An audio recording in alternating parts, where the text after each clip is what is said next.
Anya selalu percaya pada kekuatan mimpi. Sejak kecil, ia membayangkan sebuah rumah, bukan sekadar 4 dinding dan atap, melainkan sebuah kanvas tempat ia dan belahan jiwanya akan melukis kisah hidup mereka. Sebuah rumah yang hangat, dipenuhi tawa, aroma masakan rumahan, dan kehangatan cinta yang tak lekang oleh waktu. Mimpi itu semakin nyata ketika ia bertemu Bayu, pria dengan senyum menawan dan mata yang memancarkan janji masa depan. Bayu adalah insinyur sipil yang cerdas, memiliki ambisi yang sama besarnya dengan Anya, seorang desainer interior berbakat. Mereka berdua, dengan semangat membara dan cinta yang menggebu, sepakat untuk mewujudkan mimpi rumah itu bersama. Tahun-tahun awal pernikahan mereka adalah masa-masa penuh gairah dan kerja keras. Anya, dengan kreativitas dan keahliannya, mengambil proyek-proyek desain yang menantang, seringkali bekerja hingga larut malam. Ia tidak pernah mengeluh. Setiap sketsa, setiap pemilihan material, setiap negosiasi dengan klien, adalah langkah kecil menuju rumah impian mereka. Ia memvisualisasikan setiap detail, dapur yang luas untuk eksperimen kuliner mereka, ruang tamu dengan jendela besar yang menghadap taman, kamar tidur utama yang nyaman sebagai tempat peristirahatan mereka. Setiap rupiah yang ia hasilkan, ia sisihkan. Tidak ada pemborosan, tidak ada kemewahan yang tidak perlu. Baginya, setiap pengorbanan adalah investasi pada kebahagiaan masa depan mereka. Bayu, di sisi lain, juga bekerja keras di perusahaannya. Ia sering bercerita tentang proyek-proyek besar yang ditanganinya, tentang bagaimana ia akan segera naik jabatan, dan bagaimana semua itu akan mempercepat pembangunan rumah mereka. Anya selalu mendukungnya, menjadi pendengar setia dan pemberi semangat terbaik. Mereka sering menghabiskan malam-malam mereka merencanakan detail rumah, dari letak stop kontak hingga warna cat dinding. Tawa mereka mengisi ruangan, dan sentuhan tangan mereka saat menunjuk-nunjuk denah rumah terasa seperti janji yang tak terucapkan. Rumah itu, bagi Anya, adalah manifestasi fisik dari cinta mereka yang kuat, fondasi kokoh yang akan menopang seluruh kehidupan mereka. Setelah 5 tahun menabung dan bekerja tanpa henti, mimpi itu akhirnya terwujud.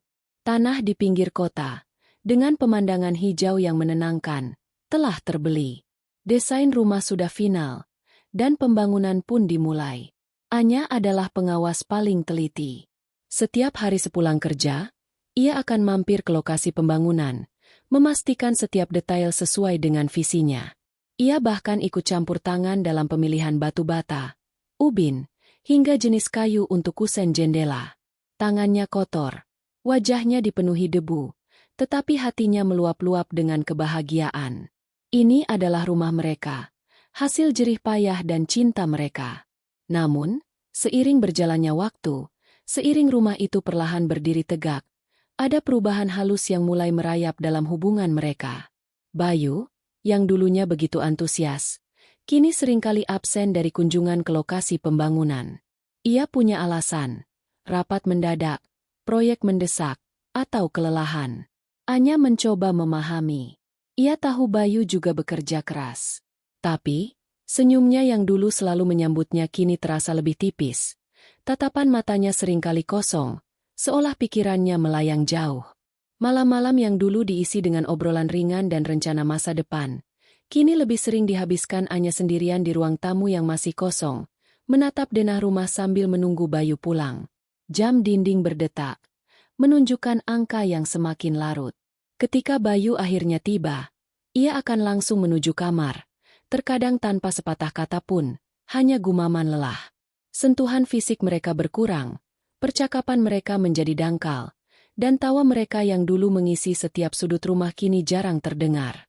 Anya mencoba bertanya, "Ada apa, sayang? Kamu baik-baik saja?" Bayu selalu menjawab dengan jawaban klise, "Aku hanya lelah, banyak pekerjaan." Anya ingin percaya.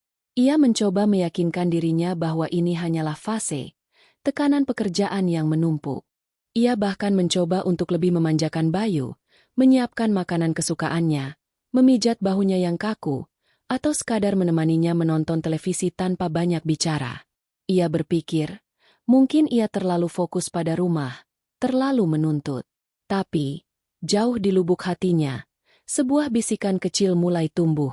Bisikan yang mengatakan bahwa ada sesuatu yang tidak beres.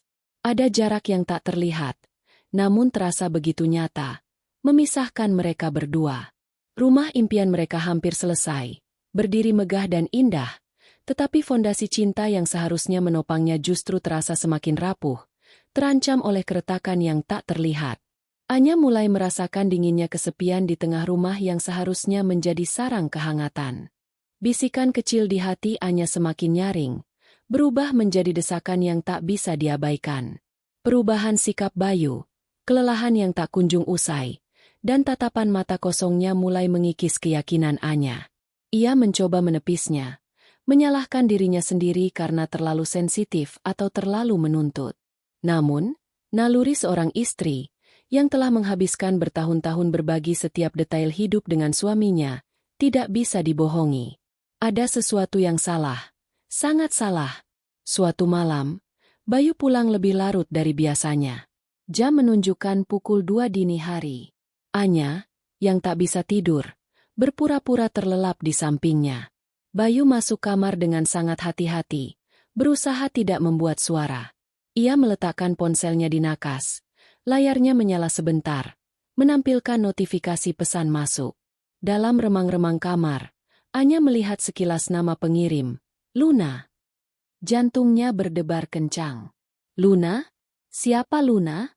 Nama itu asing baginya. Rasa penasaran bercampur kecemasan melilit perutnya. Keesokan harinya, Anya mencoba bersikap biasa. Ia menyiapkan sarapan, mencoba memancing Bayu untuk bercerita tentang pekerjaannya, tentang apapun yang bisa menjelaskan perubahan sikapnya. Bayu hanya menjawab singkat, sibuk dengan ponselnya. Anya memperhatikan, Bayu kini selalu membawa ponselnya kemanapun, bahkan ke kamar mandi. Ini bukan kebiasaan Bayu. Dulu, ponselnya sering tergeletak begitu saja di meja. Kecurigaan Anya semakin kuat. Beberapa hari kemudian, saat Bayu sedang mandi, ponselnya berdering. Anya melihat nama, Luna, muncul di layar. Tangannya gemetar saat meraih ponsel itu. Ia tahu ini salah, mengintip privasi suaminya. Tapi dorongan untuk mengetahui kebenaran jauh lebih kuat. Ia membuka pesan terakhir dari Luna. Malam ini di tempat biasa, sayang. Aku kangen. Kata, sayang, itu menghantam Anya seperti palu godam. Dunia seolah runtuh di sekelilingnya. Napasnya tercekat. Air mata mulai menggenang di pelupuk matanya. Anya tidak langsung mengonfrontasi Bayu. Ia ingin memastikan. Ia ingin bukti yang tak terbantahkan. Dengan hati hancur, ia mulai mengikuti Bayu secara diam-diam. Ia membatalkan beberapa janji dengan klien, membuat alasan sakit, dan mengubah jadwalnya. Setiap sore, ia akan memarkir mobilnya agak jauh dari kantor Bayu, menunggu. Dan pada suatu sore yang mendung, ia melihatnya. Bayu keluar dari gedung kantornya, bukan sendirian, melainkan bersama seorang wanita. Wanita itu tinggi semampai, rambutnya panjang tergerai, dan ia tertawa renyah sambil menggandeng lengan Bayu. Wajahnya cantik, dengan senyum yang terlalu akrab di bibirnya. Itu pasti Luna. Mereka naik ke mobil Bayu, dan Anya mengikuti dari kejauhan. Mereka berhenti di sebuah kafe yang tenang, jauh dari keramaian pusat kota. Anya memarkir mobilnya di seberang jalan. Jantungnya berdetak tak karuan. Dari balik jendela kafe, ia melihat Bayu dan Luna duduk berhadapan, tertawa, saling menyentuh tangan. Tatapan Bayu pada Luna adalah tatapan yang dulu hanya ditujukan padanya. Tatapan penuh cinta dan gairah. Pemandangan itu merobek hati Anya berkeping-keping. Air mata mengalir deras di pipinya, membasahi wajahnya yang pucat. Ia tidak bisa lagi menyangkal. Suaminya, belahan jiwanya, telah mengkhianatinya. Malam itu, Anya pulang ke rumah yang terasa dingin dan asing. Ia menunggu Bayu pulang. Ketika Bayu masuk, dengan senyum yang dipaksakan dan alasan klise tentang rapat yang panjang, Anya tidak bisa menahannya lagi. Dari mana saja kamu, Bayu? Tanya Anya. Suaranya bergetar menahan tangis. Bayu terkejut. Aku sudah bilang, ada rapat. Kenapa? Rapat? Sampai jam segini? Atau rapat dengan Luna? Suara Anya meninggi, pecah. Wajah Bayu langsung memucat. Ia mencoba mengelak. Luna? Siapa Luna? Kamu bicara apa, Anya? Jangan pura-pura tidak tahu. Aku melihatmu, Bayu. Aku melihatmu dengan wanita itu di kafe. Siapa dia? Apa artinya ini semua? Anya tidak bisa lagi menahan air matanya. Ia menangis terseduh-seduh. Semua rasa sakit, kekecewaan, dan kemarahan meledak. Bayu terdiam. Ia menunduk, menghindari tatapan mata Anya yang terluka. Keheningan itu lebih menyakitkan daripada 1000 kata. Akhirnya, dengan suara pelan yang nyaris tak terdengar, ia mengakui, dia Luna. Rekan kerjaku. Rekan kerja? Rekan kerja yang kamu panggil, sayang? Rekan kerja yang kamu gandeng tangannya? Rekan kerja yang membuatmu pulang larut setiap malam? Anya menyerangnya dengan rentetan pertanyaan. Setiap kata adalah tusukan tajam. Bayu mencoba menjelaskan, mencoba memohon maaf. Tapi kata-katanya terdengar hampa di telinga Anya. Hatinya telah hancur. Fondasi cinta yang ia bangun dengan susah payah, dengan setiap tetes keringat dan air mata, kini telah retak, menunjukkan jurang pengkhianatan yang dalam. Rumah impian mereka, yang sebentar lagi akan selesai, kini terasa seperti monumen kebohongan dan kehancuran. Anya menatap Bayu, pria yang dulu ia cintai sepenuh hati, dan yang kini telah menghancurkan segalanya. Ia merasakan dinginnya pengkhianatan merayap di seluruh tubuhnya, membekukan setiap sisa kehangatan yang pernah ada. Malam konfrontasi itu berlalu dengan dingin dan hampa. Bayu mencoba merajuk, memohon maaf, bahkan berjanji akan mengakhiri hubungannya dengan Luna. Namun, kata-katanya terasa seperti angin lalu di telinga Anya. Kepercayaan yang telah ia bangun selama bertahun-tahun, yang menjadi fondasi pernikahannya, kini hancur berkeping-keping. Hati Anya dipenuhi rasa sakit yang luar biasa, bercampur dengan kemarahan yang membara. Ia tidak bisa lagi melihat Bayu sebagai pria yang dulu ia cintai. Di matanya, Bayu adalah pengkhianat, seorang pembohong yang telah merenggut kebahagiaannya. Anya tidak lagi peduli dengan janji-janji kosong Bayu. Ia tahu, pengakuan itu hanyalah puncak gunung es. Ada lebih banyak kebohongan dan pengkhianatan yang tersembunyi. Dengan tekad bulat, Anya mulai mengumpulkan bukti. Ia tidak ingin hanya sekadar berpisah. Ia ingin keadilan, terutama setelah semua pengorbanan yang telah ia lakukan untuk rumah impian mereka. Setiap sudut rumah yang dulu ia bangun dengan cinta kini terasa penuh pengkhianatan. Dapur tempat ia membayangkan mereka memasak bersama, ruang tamu tempat mereka merencanakan masa depan, kamar tidur yang seharusnya menjadi tempat perlindungan mereka, semuanya terasa tercemar oleh kebohongan Bayu. Anya mulai memeriksa detail-detail kecil yang selama ini ia abaikan. Ia membuka laptop Bayu, mencari jejak-jejak digital.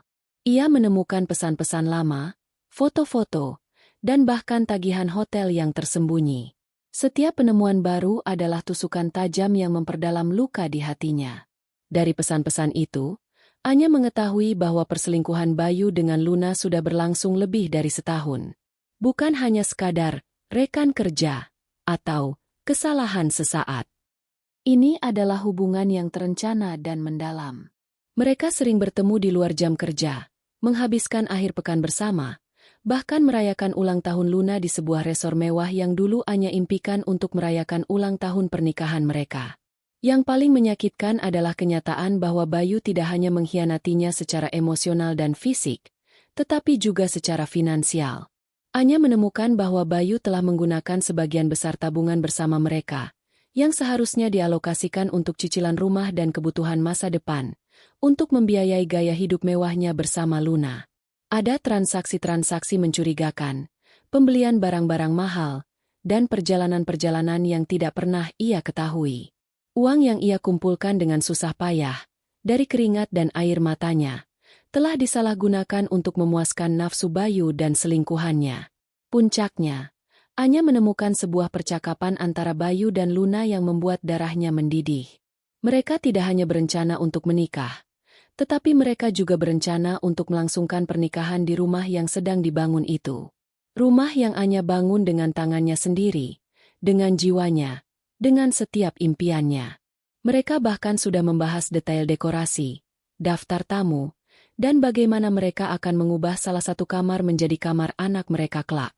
Rumah ini akan jadi saksi cinta kita, sayang, tulis Luna dalam sebuah pesan. Tentu saja. Ini adalah awal dari segalanya, balas Bayu. Membaca itu, Anya merasa mual. Rumah itu, yang seharusnya menjadi kuil cinta mereka, akan dinodai oleh upacara palsu yang dibangun di atas kebohongan dan pengkhianatan. Kemarahan Anya meluap, melampaui batas kesedihan. Ia merasa dihina, direndahkan, dan diinjak-injak. Rumah itu adalah hasil jerih payahnya, keringatnya, air matanya. Bagaimana bisa Bayu begitu tega menjadikan rumah itu sebagai panggung untuk sandiwara kebahagiaan palsunya bersama wanita lain? Anya tidak lagi menangis. Air matanya telah mengering, digantikan oleh bara api dendam yang menyala-nyala di hatinya. Ia tidak akan membiarkan ini terjadi. Ia tidak akan membiarkan Bayu dan Luna menari di atas puing-puing hatinya di rumah yang ia bangun sendiri. Sebuah ide gila, namun terasa sangat tepat, mulai terbentuk di benaknya. Jika rumah itu adalah simbol pengkhianatan, maka rumah itu juga harus menjadi saksi kehancuran mereka. Ia mulai mencari tahu tentang hak-haknya. Ia menghubungi seorang pengacara perceraian, mengumpulkan semua bukti yang ia temukan. Pengacara itu terkejut dengan detail pengkhianatan yang terungkap.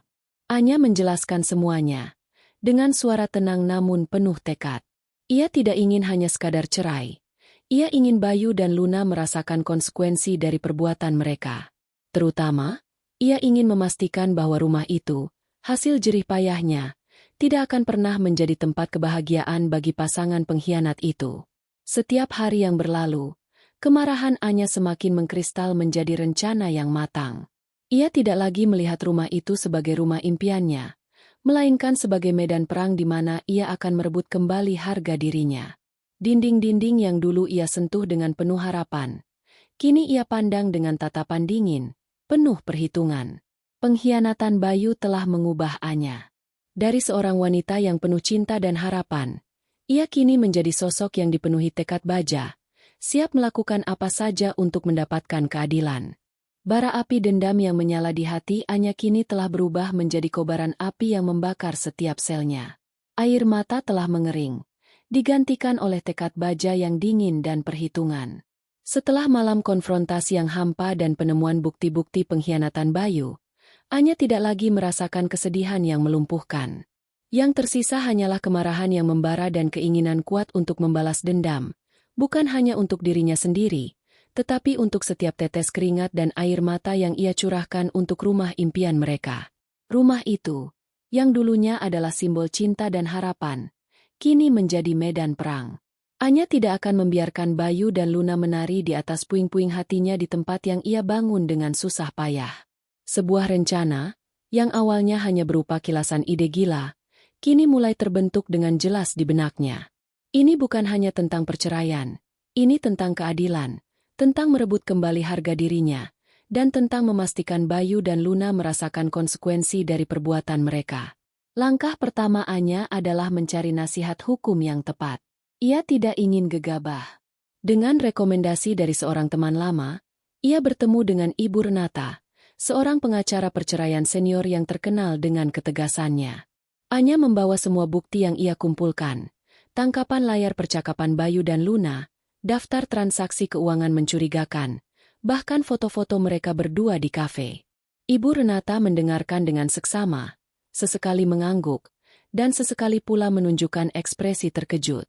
Ini kasus yang cukup rumit, Nona Anya, kata Ibu Renata setelah Anya selesai bercerita. Pengkhianatan emosional dan finansial yang dilakukan suami Anda sangat jelas. Terlebih lagi, rencana mereka untuk menikah di rumah yang Anda bangun ini. Ini adalah penghinaan yang luar biasa. Anya menatap Ibu Renata dengan tatapan kosong. Saya hanya ingin keadilan, Bu. Saya ingin mereka merasakan apa yang saya rasakan. Ibu Renata menghela napas. Tentu saja. Kita akan menuntut hak Anda sepenuhnya. Mengenai rumah, karena Anda memiliki bukti kuat bahwa sebagian besar dana pembangunan berasal dari jerih payah Anda, kita memiliki pijakan yang kuat. Namun, tindakan yang Anda inginkan itu bisa memiliki konsekuensi hukum yang serius. Anya tidak gentar. Saya tahu risikonya, Bu. Tapi saya tidak akan membiarkan mereka berbahagia di atas penderitaan saya. Ibu Renata menatap Anya lekat-lekat, melihat tekad yang membara di mata wanita itu. Baiklah, kita akan menyusun strategi terbaik. Tapi, saya perlu Anda memikirkan matang-matang. Ada banyak cara untuk membalas dendam, Nona Anya. Tidak selalu harus dengan cara yang destruktif. Anya hanya tersenyum tipis. Saya sudah memikirkannya, Bu. Setelah pertemuan dengan Ibu Renata, Anya mulai menyusun rencana yang lebih terperinci. Ia tahu ia membutuhkan dana yang cukup untuk melancarkan aksinya dan untuk menghadapi kemungkinan biaya hukum. Ia mulai menjual beberapa aset pribadinya yang tidak terlalu ia butuhkan, seperti perhiasan warisan neneknya dan beberapa barang koleksi. Ia juga mengambil beberapa proyek desain lepas yang bisa ia kerjakan dari rumah, bekerja siang dan malam tanpa henti. Tidur menjadi kemewahan yang jarang ia nikmati. Selain persiapan finansial, Anya juga mempersiapkan diri secara emosional. Ia tahu ini akan menjadi pertarungan yang berat. Ia mulai berlatih meditasi untuk menenangkan pikirannya, membaca buku-buku tentang ketahanan mental, dan bahkan mulai berolahraga untuk menyalurkan kemarahannya. Ia tidak ingin terlihat lemah di depan Bayu dan Luna. Ia ingin mereka melihat seorang Anya yang berbeda, seorang Anya yang kuat dan tak tergoyahkan. Bagian terpenting dari rencananya adalah bagaimana ia akan menghancurkan pernikahan itu. Ia tidak ingin hanya sekadar membuat keributan. Ia ingin kehancuran itu menjadi simbol, sebuah pesan yang jelas bahwa tidak ada kebahagiaan yang bisa dibangun di atas pengkhianatan. Ia mempertimbangkan berbagai skenario, menyebarkan bukti perselingkuhan mereka kepada semua tamu, membuat kekacauan di hari H, atau bahkan merusak rumah itu secara fisik. Setelah berhari-hari berpikir, ia memutuskan untuk fokus pada rumah itu sendiri. Rumah itu adalah hasil jerih payahnya, dan ia akan memastikan bahwa rumah itu tidak akan pernah menjadi tempat kebahagiaan bagi mereka. Anya mulai mencari tahu detail pernikahan Bayu dan Luna. Ia tahu mereka tidak akan mengundangnya, tetapi ia memiliki beberapa koneksi. Ia menghubungi mantan asisten Bayu yang masih bersimpati padanya, dan bahkan beberapa kenalan di lingkaran sosial mereka. Dari informasi yang ia kumpulkan, ia mengetahui tanggal pasti pernikahan, jumlah tamu, dan bahkan detail dekorasi yang telah mereka pilih. Ironisnya, Luna memilih tema dekorasi yang sangat mirip dengan yang pernah Anya impikan untuk pernikahannya sendiri. Hal itu semakin memicu kemarahan Anya. Ia juga mempelajari seluk-beluk konstruksi rumahnya sendiri. Sebagai desainer interior, ia tahu struktur bangunan dan sistem utilitasnya. Ia mulai membuat daftar hal-hal yang bisa ia lakukan untuk mengganggu jalannya acara, mulai dari mematikan listrik, membanjiri bagian tertentu, hingga merusak sistem suara. Ia bahkan mencari tahu tentang bahan-bahan yang bisa menyebabkan bau tak sedap atau ketidaknyamanan tanpa merusak struktur permanen. Setiap detail dipikirkan dengan cermat. Setiap kemungkinan risiko dipertimbangkan. Beberapa hari sebelum pernikahan, Anya melakukan kunjungan terakhir ke rumah itu. Pembangunan sudah hampir selesai. Taman sudah tertata rapi, cat dinding sudah mengering, dan beberapa perabot sudah mulai ditempatkan. Anya berjalan melewati setiap ruangan, mengingat kembali setiap sketsa, setiap pemilihan warna, setiap harapan yang ia tanamkan di sana. Ia menyentuh dinding yang ia pilih dengan hati-hati, memandangi jendela yang ia rancang untuk menangkap cahaya matahari pagi. Setiap kenangan manis kini terasa pahit, tercampur dengan rasa jijik dan kemarahan. Ia melihat Bayu dan Luna di sana, tertawa dan bercanda, seolah-olah rumah itu adalah milik mereka sepenuhnya, seolah-olah tidak ada pengorbanan Anya di baliknya. Pemandangan itu menguatkan tekadnya. Tidak ada keraguan lagi. Rumah ini adalah hasil jerih payahnya, dan ia tidak akan membiarkan kebahagiaan palsu mereka dibangun di atasnya. Ia akan menghancurkan fondasi kebahagiaan mereka, sama seperti mereka menghancurkan fondasi kebahagiaannya. Malam itu, Anya tidur dengan nyenyak untuk pertama kalinya dalam berminggu-minggu. Bukan karena ia telah melupakan rasa sakitnya, tetapi karena ia telah menemukan tujuan. Ia akan membalas dendam, dan ia akan melakukannya dengan cara yang tak akan pernah mereka lupakan. Rencananya sudah matang, dan ia siap untuk melangkah maju. Waktu bergerak lambat sekaligus tergesa-gesa bagi Anya. Setiap detik terasa seperti tetesan air yang jatuh ke batu, mengikis kesabarannya, namun juga mempercepat langkahnya menuju hari yang telah ia nantikan sekaligus ia takuti. Tanggal pernikahan Bayu dan Luna semakin dekat, dan udara di sekeliling Anya terasa dipenuhi ketegangan yang tak terlihat. Ia telah menyelesaikan semua persiapan, baik logistik maupun mental. Secara logistik, Anya telah memastikan setiap detail rencananya. Ia telah menyewa sebuah mobil sewaan yang tidak mencolok, memastikan ia bisa bergerak tanpa terdeteksi. Ia telah menyiapkan peralatan yang dibutuhkan untuk melancarkan aksinya, mulai dari kunci pas, obeng, hingga bahan-bahan yang bisa menciptakan efek yang ia inginkan tanpa menyebabkan kerusakan permanen yang terlalu parah, namun cukup untuk mengacaukan acara. Ia bahkan telah mempelajari denah listrik dan sistem air rumah itu dari ingatannya, mengingat setiap detail yang ia rancang sendiri. Ia tahu persis di mana letak panel listrik utama, katup air, dan bahkan titik-titik lemah dalam sistem suara yang baru dipasang. Secara emosional, Anya berada dalam kondisi yang aneh. Ada konflik batin yang kuat yang berkecamuk di dalam dirinya. Di satu sisi, kemarahan dan rasa sakit atas pengkhianatan Bayu dan Luna masih membara, mendorongnya untuk terus maju.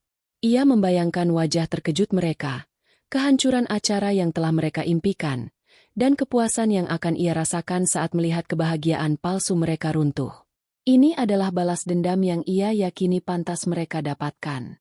Namun, di sisi lain, ada juga gelombang kesedihan dan keraguan yang sesekali menyapu dirinya.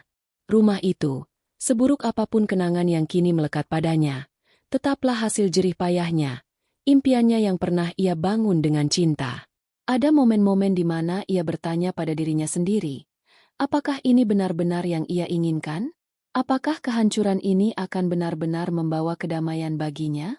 Ia mengingat kembali tawa Bayu yang dulu, janji-janji manis yang pernah terucap, dan semua momen indah yang mereka bagi di awal pernikahan. Kenangan itu seperti hantu, menghantui setiap langkahnya, mencoba menariknya kembali dari jurang pembalasan dendam. Beberapa hari sebelum hari H, Anya memutuskan untuk melakukan kunjungan terakhir ke rumah itu, kali ini sendirian, tanpa niat untuk bertindak. Ia menyelinap masuk saat tidak ada pekerja atau siapapun di sana. Rumah itu kini terlihat sempurna.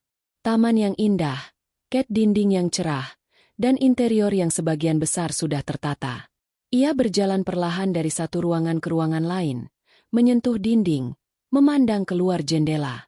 Di ruang tamu, ia membayangkan dirinya dan Bayu duduk di sofa, membaca buku, atau sekadar menikmati kebersamaan. Di dapur, ia mengingat percakapan mereka tentang resep-resep baru yang ingin mereka coba. Di kamar tidur utama, ia teringat janji-janji setia yang pernah mereka ucapkan. Setiap kenangan manis itu kini terasa seperti pisau yang mengiris hatinya. Ini adalah rumah yang ia impikan, rumah yang ia bangun dengan segenap jiwa, dan kini akan menjadi tempat pernikahan pria yang menghancurkan hatinya dengan wanita lain. Ia melihat sebuah vas bunga di meja makan, vas yang sama yang ia beli saat mereka pertama kali mengisi rumah itu. Sebuah foto kecil Bayu dan dirinya, yang dulu ia letakkan di nakas, kini telah diganti dengan foto Bayu dan Luna. Pemandangan itu seperti tamparan keras di wajahnya, menghapus sisa-sisa keraguan yang ada. Ini bukan lagi rumahnya. Ini adalah monumen pengkhianatan. Dan monumen itu harus dihancurkan. Tekadnya kembali menguat. Rasa sakit yang ia rasakan, penghinaan yang ia alami, semua itu memicu kembali api dendam di dalam dirinya. Ia tidak akan membiarkan mereka berbahagia di atas penderitaannya. Ia tidak akan membiarkan rumah ini menjadi saksi kebahagiaan palsu mereka. Malam sebelum pernikahan, Anya tidak bisa tidur. Ia berbaring di tempat tidurnya, menatap langit-langit yang gelap. Pikirannya berputar, mengulang kembali setiap langkah rencananya. Ia membayangkan skenario terburuk, konsekuensi hukum, dan reaksi orang-orang. Tapi ia juga membayangkan kepuasan yang akan ia rasakan saat melihat Bayu dan Luna terkejut. Saat kebohongan mereka terbongkar di depan mata semua orang. Ia tahu apa yang akan ia lakukan adalah tindakan ekstrim. Ia tahu itu bisa mengubah hidupnya selamanya. Tapi ia juga tahu bahwa jika ia tidak melakukannya, ia akan hidup dengan penyesalan yang jauh lebih besar. Penyesalan karena membiarkan dirinya diinjak-injak, penyesalan karena tidak memperjuangkan apa yang menjadi haknya. Dengan napas dalam, Anya bangkit dari tempat tidur. Ia mengenakan pakaian yang sudah ia siapkan. Pakaian gelap yang tidak mencolok, sepatu yang nyaman untuk bergerak cepat. Ia memeriksa kembali tasnya, memastikan semua alat sudah ada di dalamnya. Ia melihat dirinya di cermin, dan melihat seorang wanita yang berbeda. Bukan lagi Anya yang rapuh dan terluka, melainkan Anya yang kuat, bertekad, dan siap untuk melancarkan pembalasan dendamnya. Detik-detik menuju kehancuran telah tiba, dan Anya siap untuk menjadi arsiteknya. Hari itu tiba. Udara pagi terasa dingin, namun bagi Anya, panasnya bara dendam di hatinya jauh lebih membakar. Ia mengenakan pakaian gelap yang sudah ia siapkan, memastikan setiap detail penampilannya tidak menarik perhatian. Tas selempang yang ia kenakan terasa berat, berisi alat-alat yang akan menjadi senjatanya. Ia melihat pantulan dirinya di cermin. Sorot matanya tajam. Tidak ada lagi jejak kesedihan, hanya tekad yang membatu. Pukul 3 sore, Anya tiba di dekat rumah itu. Mobil-mobil mewah berjejer rapi di sepanjang jalan, menandakan tamu-tamu sudah mulai berdatangan. Musik lembut mengalun dari dalam, disusul tawa renyah dan obrolan ringan. Pemandangan itu memicu kembali gelombang kemarahan di dada Anya. Mereka berbahagia di atas penderitaannya. Tidak akan lama lagi. Anya memarkir mobilnya agak jauh, di balik pepohonan rindang yang memberinya perlindungan. Ia mengamati situasi. Ada beberapa petugas keamanan di gerbang, tetapi perhatian mereka terfokus pada tamu yang datang dan pergi. Anya tahu ia harus bergerak cepat dan tanpa suara. Ia telah mempelajari setiap celah dan titik buta di rumah itu. Dengan napas tertahan, Anya menyelinap melalui pagar belakang yang sedikit longgar, tempat yang pernah ia perbaiki sendiri beberapa bulan lalu. Ia bergerak seperti bayangan, menghindari pandangan siapapun. Jantungnya berdebar kencang, bukan karena takut, melainkan karena adrenalin yang memompa kuat di nadinya. Ia tahu setiap inci rumah ini, setiap sudut, setiap lorong. Ini adalah hasil jerih payahnya, dan kini ia akan mengklaimnya kembali dengan caranya sendiri. Ia menuju ke area servis di bagian belakang rumah, tempat panel listrik dan katup air utama berada. Dengan cekatan, tangannya yang terampil mulai bekerja. Kunci pas berputar, obeng bergerak lincah. Pertama, ia mematikan aliran listrik ke seluruh area pesta, kecuali bagian dapur dan beberapa lampu darurat. Tujuannya bukan untuk membuat gelap total, tetapi untuk mengganggu sistem suara dan pencahayaan yang menjadi inti acara. Selanjutnya, ia membuka katup air yang mengarah ke taman depan, tempat upacara akan berlangsung. Tidak terlalu banyak, hanya cukup untuk membuat tanah menjadi becek dan tidak nyaman, merusak sepatu tamu dan karpet mewah yang mungkin digelar. Ia juga menyemprotkan cairan berbau tidak sedap yang ia siapkan ke beberapa ventilasi udara yang mengarah ke area utama. Baunya tidak terlalu menyengat, tetapi cukup untuk membuat tamu merasa tidak nyaman dan bertanya-tanya. Saat ia mendengar suara MC mengumumkan bahwa upacara akan segera dimulai, Anya bergerak ke lokasi berikutnya, sistem suara. Dengan cepat, ia merusak beberapa kabel penting, cukup untuk menyebabkan suara berderak dan terputus-putus, membuat musik dan pidato menjadi tidak jelas. Ia juga menanamkan sebuah alat kecil yang akan memancarkan frekuensi tinggi secara berkala, cukup mengganggu pendengaran tanpa terlalu mencolok. Tepat saat Bayu dan Luna berjalan menuju altar, diiringi tepuk tangan dan senyum lebar, kekacauan mulai terjadi. Musik yang mengiringi mereka tiba-tiba berderak keras, lalu terputus-putus. Lampu-lampu dekorasi di taman mulai berkedip-kedip tidak beraturan, menciptakan suasana yang aneh. Beberapa tamu mulai mengernyitkan dahi, saling berbisik. Kemudian, bau aneh mulai tercium, samar-samar namun mengganggu. Beberapa tamu mulai mengipasi hidung, mencari sumber bau. Dan saat Bayu dan Luna hampir mencapai altar, tanah di bawah karpet putih mulai terasa becek, bahkan beberapa genangan air kecil mulai terlihat, merusak sepatu dan gaun para tamu. Wajah Bayu dan Luna yang tadinya berseri-seri kini berubah pucat pasi. Mereka saling pandang, bingung dan panik. MC mencoba memperbaiki sistem suara, tetapi usahanya sia-sia. Suara berderak semakin keras, lalu mati total. Para tamu mulai gelisah. Suasana hikmat pernikahan berubah menjadi riuh rendah. Anya mengamati semuanya dari balik semak-semak, tidak jauh dari lokasi.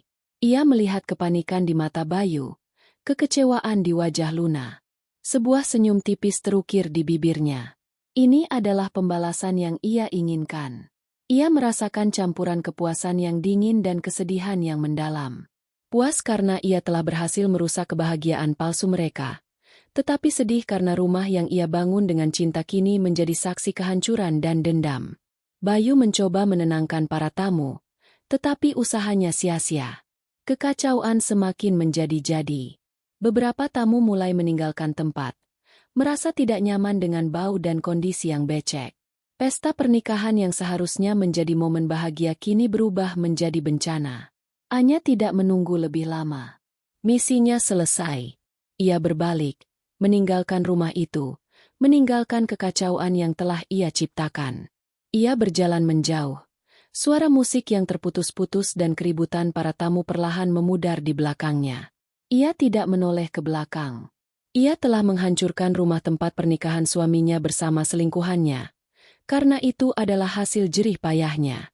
Dan ia merasakan kelegaan yang aneh, bercampur dengan kekosongan yang mendalam. Pertarungan ini belum berakhir, tetapi babak pertama telah dimenangkan. Anya berjalan menjauh dari rumah itu, meninggalkan kekacauan yang telah ia ciptakan. Suara riuh rendah dan teriakan panik para tamu perlahan memudar di belakangnya, digantikan oleh keheningan malam yang dingin. Ia tidak menoleh ke belakang. Tidak ada keraguan, tidak ada penyesalan yang melumpuhkan. Hanya ada kelegaan aneh yang menyelimuti dirinya, bercampur dengan kekosongan yang mendalam. Misi telah selesai. Ia kembali ke mobil sewaannya, menyalakan mesin, dan melaju perlahan. Jalanan sepi. Seolah dunia menahan napas setelah badai yang baru saja ia ciptakan. Anya tahu, tindakannya akan memiliki konsekuensi. Ia telah mempersiapkan diri untuk itu. Namun, persiapan mental tidak bisa sepenuhnya meredam gelombang emosi yang kini mulai menerjangnya. Kepuasan sesaat atas balas dendamnya mulai digantikan oleh rasa lelah yang luar biasa, baik fisik maupun mental. Keesokan harinya, berita tentang pernikahan yang kacau itu menyebar seperti api. Awalnya, hanya desas-desus di kalangan tamu, lalu menjadi gosip panas di media sosial. Video-video amatir dari insiden itu mulai beredar, menunjukkan lampu yang berkedip, suara yang berderak, bau aneh, dan tanah yang becek. Wajah panik Bayu dan Luna, serta kekacauan yang terjadi, terekam jelas. Namun, tidak ada yang tahu siapa dalang di balik semua itu. Anya mematikan semua notifikasi di ponselnya. Ia tidak ingin melihat atau mendengar apapun.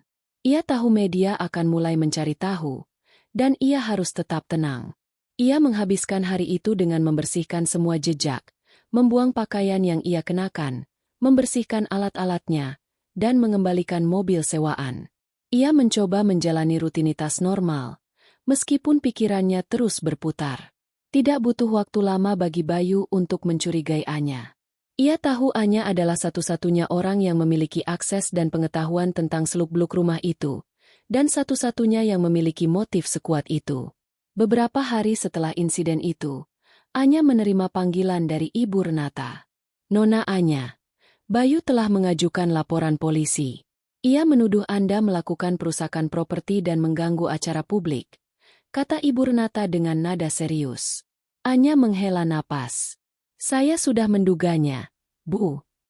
Baiklah, kita akan menghadapinya. Saya sudah menyiapkan pembelaan kita. Kita akan menggunakan semua bukti pengkhianatan Bayu sebagai motif dan pembelaan Anda," jelas Ibu Renata. "Ini akan menjadi pertarungan yang panjang.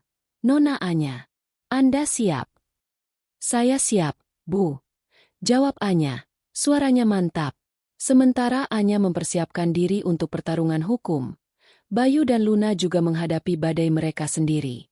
Pernikahan mereka, yang seharusnya menjadi awal kebahagiaan, kini menjadi aib publik. Video-video insiden itu menjadi viral, dan komentar-komentar negatif membanjiri media sosial. Reputasi Bayu sebagai insinyur yang disegani mulai tercoreng. Klien-kliennya mulai mempertanyakan integritasnya, dan beberapa proyek besar yang sedang ia tangani terancam dibatalkan. Luna, yang dulunya menikmati hidup mewah yang dibiayai Bayu, kini harus menghadapi kenyataan pahit. Ia menjadi sasaran hujatan publik, dicap sebagai perusak rumah tangga dan wanita simpanan. Teman-teman dan kenalan-kenalannya mulai menjauhinya. Pekerjaannya di kantor juga terancam, karena skandal ini mulai mempengaruhi citra perusahaan.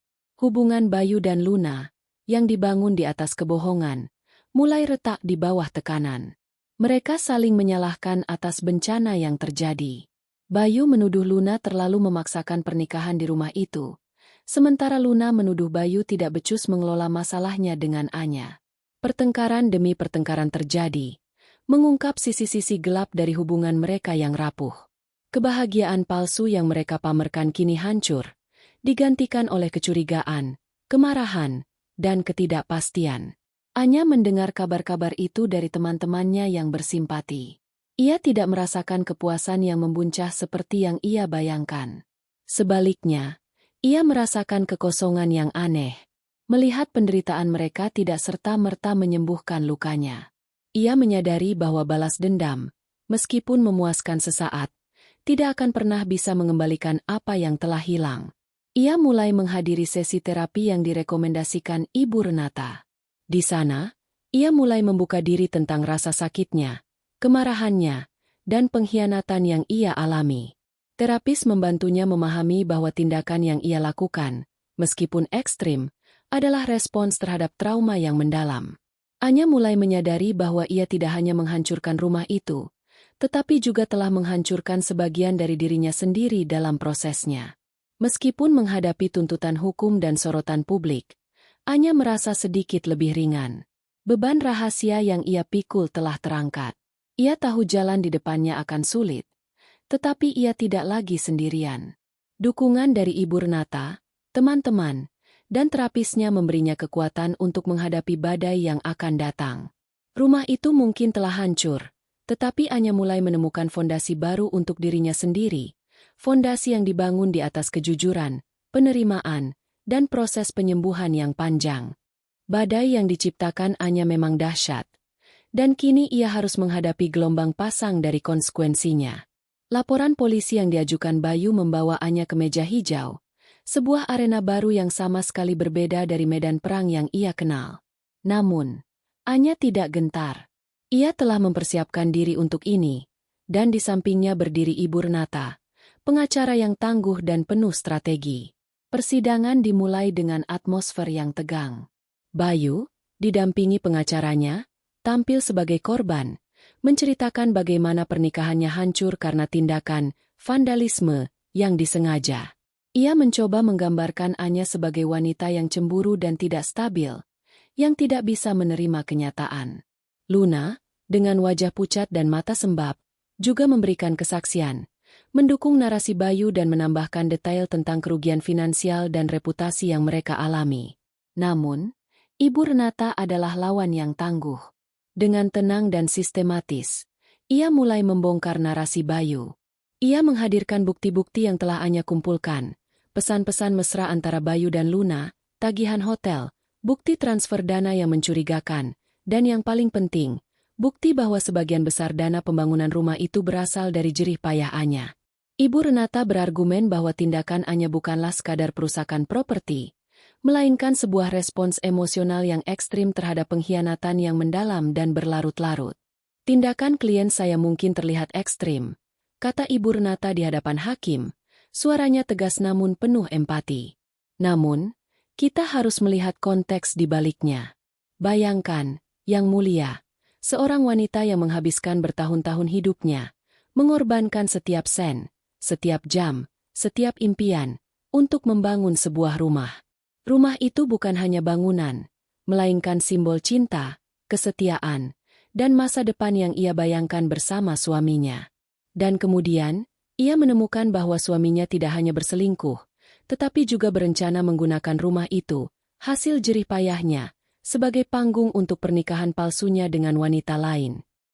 Anya duduk di kursi terdakwa, mendengarkan setiap kata. Ia tidak berbicara banyak selama persidangan, tetapi tatapan matanya menceritakan segalanya. Ia tidak menyangkal tindakannya. Ketika tiba gilirannya untuk memberikan kesaksian, Anya berbicara dengan suara tenang namun penuh emosi. "Saya tidak bangga dengan apa yang saya lakukan," kata Anya, menatap hakim. "Tapi saya tidak menyesalinya. Rumah itu adalah hasil keringat saya, air mata saya, dan setiap impian saya. Ketika saya tahu mereka akan menikah di sana, di tempat yang seharusnya menjadi saksi cinta kami, saya merasa seluruh hidup saya diinjak-injak. Saya tidak ingin mereka berbahagia di atas penderitaan saya. Saya ingin mereka tahu, dan semua orang tahu, bahwa kebahagiaan yang dibangun di atas kebohongan tidak akan pernah bertahan." Ia menjelaskan bagaimana ia bekerja lembur, menolak tawaran liburan, dan menghemat setiap rupiah demi rumah itu. Ia menceritakan bagaimana Bayu perlahan berubah, menjadi dingin dan menjauh, sementara ia terus membiayai gaya hidup mewah Bayu dan Luna. Kesaksian Anya, yang jujur dan menyentuh, mulai mengubah persepsi publik dan bahkan beberapa anggota pengadilan. Sementara itu, Bayu dan Luna juga harus menghadapi konsekuensi yang lebih besar dari sekadar tuntutan hukum. Skandal pernikahan mereka telah merusak reputasi Bayu secara parah. Klien-klien besar menarik diri, dan perusahaan tempatnya bekerja mulai menunjukkan tanda-tanda ketidakpuasan. Ia dipecat dari beberapa proyek penting, dan promosi yang ia impikan kini terasa mustahil. Keuangan mereka berantakan. Uang yang Bayu hamburkan untuk Luna kini tidak bisa menutupi kerugian yang mereka alami. Luna juga mengalami nasib yang sama. Ia dipecat dari pekerjaannya karena skandal itu mencoreng nama baik perusahaannya. Teman-temannya menjauh, dan ia menjadi paria di lingkaran sosial mereka. Hubungannya dengan Bayu, yang sudah retak sejak insiden pernikahan, kini benar-benar hancur. Pertengkaran demi pertengkaran tak terhindarkan. Mereka saling menyalahkan, saling melampiaskan frustrasi. Cinta yang mereka klaim begitu kuat kini terbukti rapuh, tidak mampu bertahan di bawah tekanan konsekuensi. Pada akhirnya, putusan hakim keluar. Anya dinyatakan bersalah atas perusakan properti, namun dengan pertimbangan motif yang kuat dan provokasi yang mendalam dari pihak Bayu. Ia dijatuhi hukuman berupa denda yang cukup besar dan masa percobaan, bukan hukuman penjara. Hakim juga memerintahkan Bayu untuk mengembalikan seluruh dana yang ia salahgunakan dari tabungan bersama Anya, dan memberikan kompensasi atas kerugian emosional yang dialami Anya. Selain itu, hak kepemilikan rumah itu sepenuhnya jatuh ke tangan Anya, mengingat sebagian besar dana pembangunan berasal darinya. Anya memenangkan pertarungan hukum, dan ia mendapatkan kembali rumahnya. Namun, ia tidak merasakan kemenangan yang manis. Ketika ia melihat wajah Bayu dan Luna yang hancur di ruang sidang, ia merasakan kekosongan yang aneh. Balas dendam memang telah terlaksana, tetapi itu tidak menghapus rasa sakit di hatinya. Rumah itu, yang kini sepenuhnya miliknya, terasa hampa. Ia menyadari bahwa meskipun ia telah menghancurkan kebahagiaan palsu mereka, ia juga telah menghancurkan sebagian dari dirinya sendiri dalam prosesnya. Ia telah mendapatkan keadilan, tetapi dengan harga yang mahal. Ia telah melewati badai, tetapi ia kini berdiri di tengah puing-puing, baik dari rumahnya maupun dari hatinya. Pertanggungjawaban telah ditegakkan, tetapi penyesalan atas jalan yang ia pilih, dan luka yang masih menganga, akan menjadi bagian dari perjalanannya untuk bangkit kembali. Putusan hakim telah jatuh, dan Anya memenangkan pertarungan hukum. Rumah itu, yang dulu menjadi sumber kebahagiaan dan kemudian penderitaan, kini sepenuhnya menjadi miliknya. Namun, kemenangan itu tidak terasa manis. Ketika ia melihat wajah hancur Bayu dan Luna di ruang sidang, ia merasakan kekosongan yang aneh. Balas dendam memang telah terlaksana, tetapi itu tidak menghapus rasa sakit di hatinya. Rumah itu, yang kini sepenuhnya miliknya, terasa hampa. Ia menyadari bahwa meskipun ia telah menghancurkan kebahagiaan palsu mereka, ia juga telah menghancurkan sebagian dari dirinya sendiri dalam prosesnya. Minggu-minggu setelah persidangan adalah masa yang sulit bagi Anya. Ia seringkali merasa lelah, baik secara fisik maupun emosional. Rumah itu, yang kini kosong dan sunyi, terasa seperti monumen kesendirian. Ia tidak bisa langsung kembali ke sana. Setiap sudut, setiap dinding, setiap ubin, seolah menyimpan kenangan pahit pengkhianatan dan kehancuran. Ia memilih untuk tinggal sementara di apartemen kecilnya yang dulu ia sewa sebelum menikah, mencari ketenangan dari hiruk-pikuk dan sorotan publik. Namun, di tengah kekosongan itu, ada secercah harapan yang mulai muncul. Dukungan dari orang-orang terdekatnya menjadi fondasi yang kuat bagi Anya untuk bangkit. Ibu Renata, pengacara tangguhnya, tidak hanya membantunya dalam aspek hukum, tetapi juga menjadi mentor dan teman. Ia sering menelepon Anya, menanyakan kabarnya, dan memberikan nasihat-nasihat bijak tentang bagaimana menghadapi masa depan. Anda sudah melewati badai terburuk, Anya, kata Ibu Renata suatu sore. Sekarang saatnya Anda fokus pada diri sendiri. Bangun kembali apa yang telah hancur, bukan dengan kemarahan, tapi dengan cinta untuk diri Anda sendiri. Teman-teman Anya, yang selama ini mendukungnya dari balik layar, juga mulai mendekat. Mereka tidak menghakiminya atas tindakannya, melainkan memahami rasa sakit yang ia alami. Mereka datang berkunjung, membawa makanan, mendengarkan keluh kesahnya, dan mengajak Anya untuk melakukan aktivitas-aktivitas ringan yang bisa mengalihkan perhatiannya. Ada Mia, sahabat karibnya sejak kuliah, yang selalu siap mendengarkan tanpa menghakimi.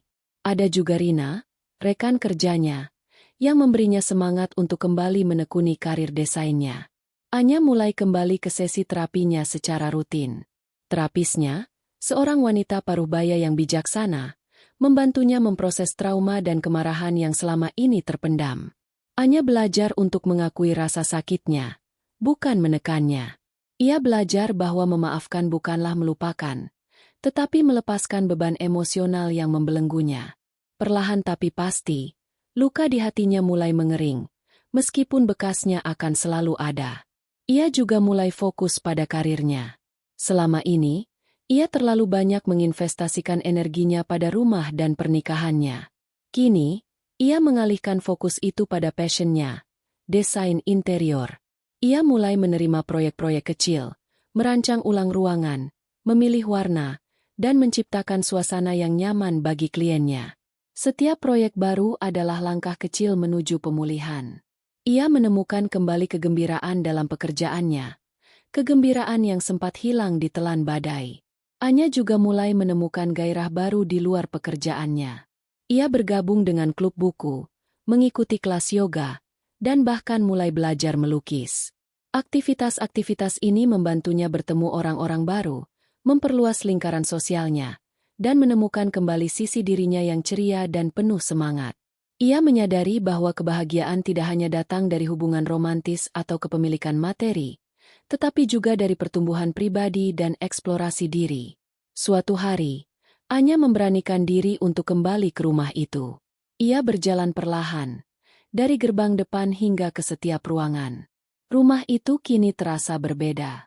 Tidak lagi dipenuhi hantu pengkhianatan, melainkan potensi baru. Ia memutuskan untuk merenovasi rumah itu, mengubahnya menjadi sesuatu yang benar-benar mencerminkan dirinya yang baru. Ia tidak ingin menghapus semua kenangan, tetapi ia ingin menciptakan kenangan baru yang lebih positif.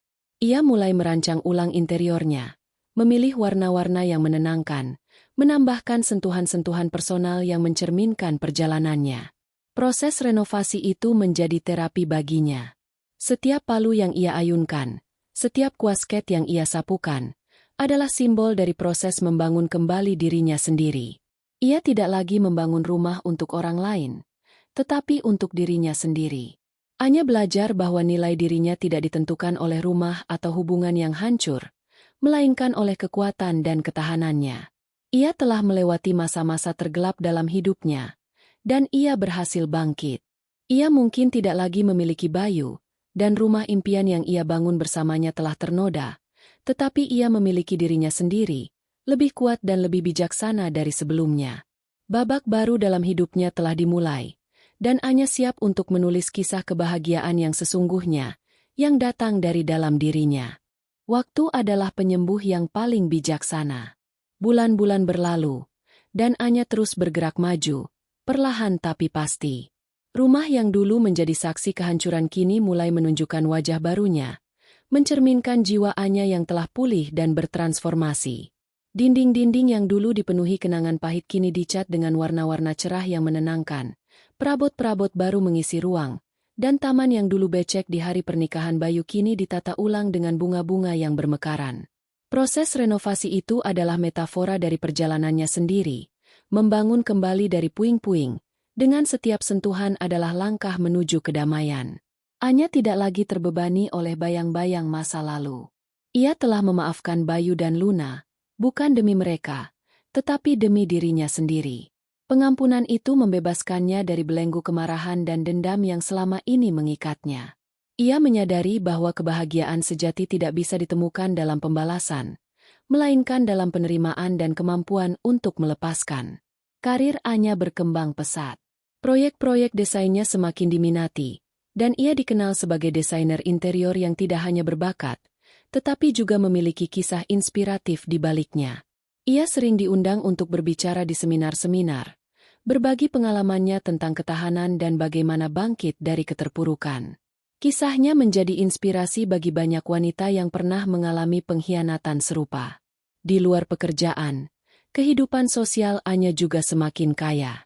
Klub buku, kelas yoga, dan hobi melukisnya membawanya pada lingkaran pertemanan yang positif dan suportif. Ia menemukan kebahagiaan dalam obrolan ringan dengan teman-teman barunya, dalam tawa lepas saat berbagi cerita, dan dalam kebersamaan yang tulus. Ia tidak lagi mencari validasi dari orang lain, karena ia telah menemukan nilai dirinya sendiri. Suatu sore, saat Anya sedang menikmati secangkir teh di teras rumahnya yang baru direnovasi, ia merenungkan perjalanannya. Ia melihat taman yang hijau, mendengar kicauan burung, dan merasakan hangatnya sinar matahari di kulitnya.